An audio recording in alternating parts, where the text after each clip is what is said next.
In the 1600s, Kepler derived 3 laws of motion by analysing his mentor Tycho Brahe's astronomical observations. And the first law states that planetary orbits around the Sun are ellipses, with the Sun at the focus of the ellipse. And the second law states that a line drawn from the Sun to the planet sweeps out equal areas over the same time interval. And this is a consequence of the conservation of angular momentum. So the change in angular momentum about the Sun is 0. And if we observe the vectors from the Sun to the planet at 2 positions in its orbit, then the velocity vector is larger when the radial vector is smaller. And applying the conservation of angular momentum about the Sun between these 2 points, we have the following expression, where m is the mass of the planet.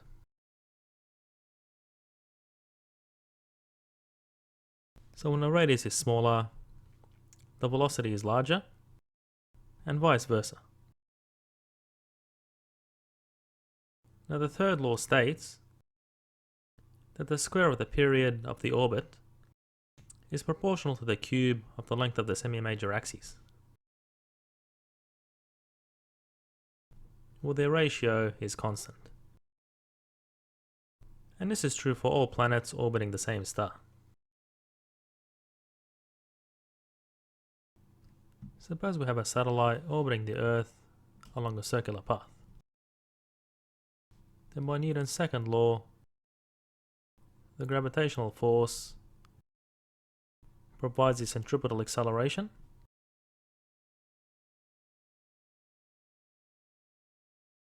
and therefore we can write the speed of the satellite as follows.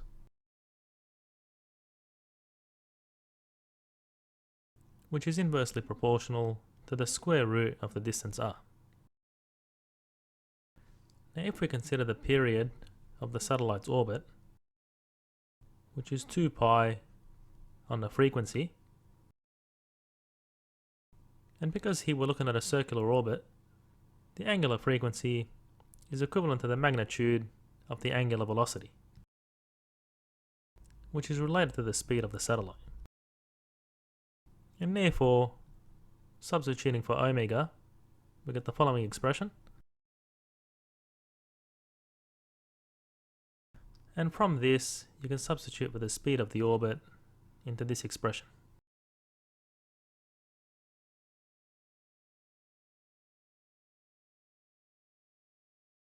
And doing some algebra,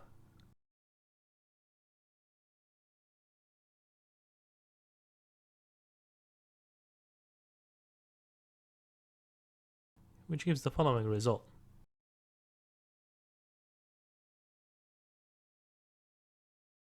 So the orbit satisfies Kepler's third law. Now rearranging this equation, we can obtain an expression for r.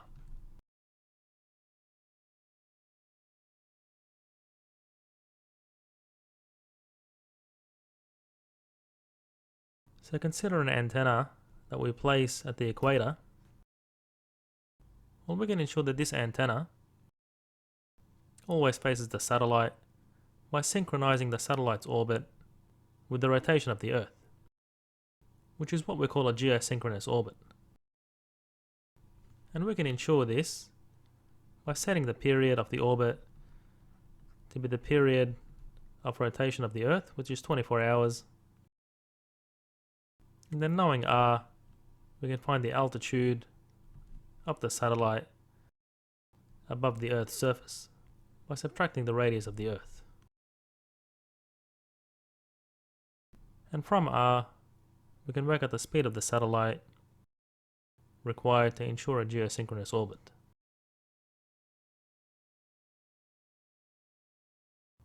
A satellite orbits the Earth at a constant speed, and we're asked to verify that the orbit obeys Kepler's second and third laws. Well, for Kepler's second law, which is a statement of the conservation of angular momentum, given that the speed is constant, and assuming a circular orbit, so the radius of the orbit is also constant, then the angular momentum is also constant.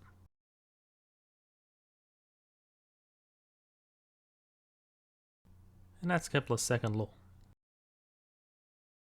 Now for Kepler's third law, we're going to apply Newton's second law, which says that the gravitational force exerted on a satellite provides a centripetal acceleration to keep it in its orbit. And recall that the period of the orbit is 2 pi on the angular frequency, where the angular frequency is equivalent to the magnitude of the angular velocity because it's a circular orbit. And the angular velocity is related to the speed of the satellite. So we can rewrite the period as follows. And then if you do some algebra and substitute for the speed, you'd get the following expression.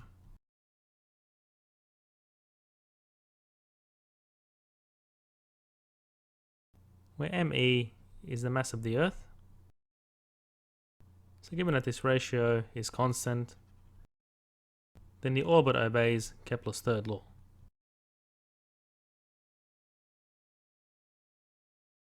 A satellite orbits the Earth at a constant speed, and we're asked to determine the altitude and speed of the satellite such that an antenna placed at a fixed point on the Earth's equator will always face it. And we're given the mass and radius of the Earth and a universal gravitational constant. So recall that we derived the expression for Kepler's third law, and I encourage you to actually do this derivation. So from that you can flip this around to obtain the radius of the orbit.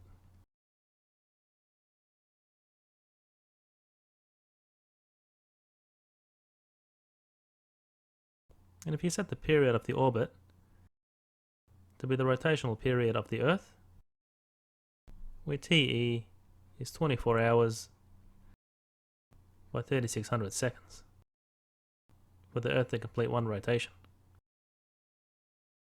And then substituting the given values in the problem, you'll be able to obtain a radius of the orbit, and then the altitude is simply the radius of the orbit minus the radius of the Earth.